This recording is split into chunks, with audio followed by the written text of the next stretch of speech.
సామెతలు 5.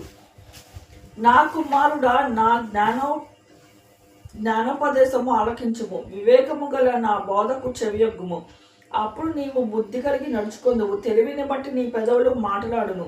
జార స్త్రీ పెదవుల నుండి తేనె కారును, దాని నోటి మాటలు నూనె కంటెను నునుపైనవి. దాని వలన కలుగు ఫలము ముసిడి పండంత చేదు, అది రెండంచుల కత్తి అంత పదును కలది.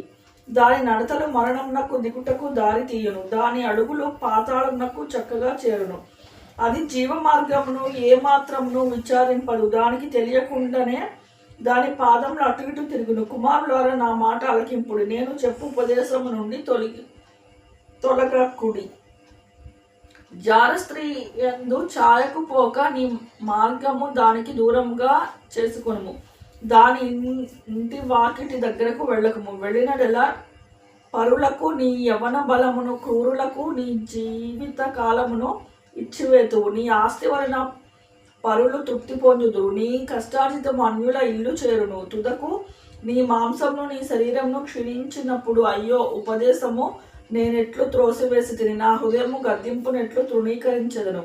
నా బోధకుల మాట నేను వినకపోతిని, నా ఉపదేశకులకు నేను చెవియొగ్గలేదు. నేను సమాజ సంఘంల మధ్య నుండిన్నను, ప్రతి విధమైన దౌష్ట్యమునకు లోబడుటకు కొంచెమే ఉండిన ఎడమాయను అని నీవు చెప్పుకొనుచు మూలుగుచు ఉందువు.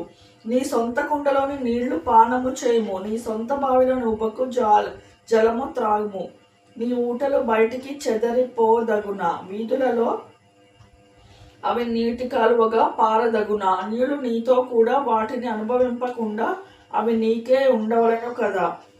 నీ ఊట దీవెన నొందును, యవ్వన కాలపు భార్య యందు సంతోషింపుము. ఆమె అతి ప్రియమైన లేడి, అందమైన దుప్పి, ఆమె రొమ్ముల వలన నీవు ఎల్లప్పుడూ తృప్తి నొందుదువు. ఆమె ప్రేమ చేత నిత్యము బద్ధుడవై ఉండుము. నా కుమారుడ, జార స్త్రీ యందు నీవేళ బద్ధుడవై ఉందువు, పరస్త్రీ రొమ్ము నీవేళ కౌగలించుకొందువు. నరుని మార్గములను యెహోవా ఎరుగురు, వాని నడతలన్నిటిని ఆయన గుర్తించును. దుష్టుని దోషములు వానిని చిక్కుల పెట్టును, వాడు తన పాప పాశముల వలన బంధింపబడును. శిక్ష లేకయే అట్టివాడు నాశనమగును, అతి మూర్ఖుడే వాడు త్రోవ త్రప్పిపోవును.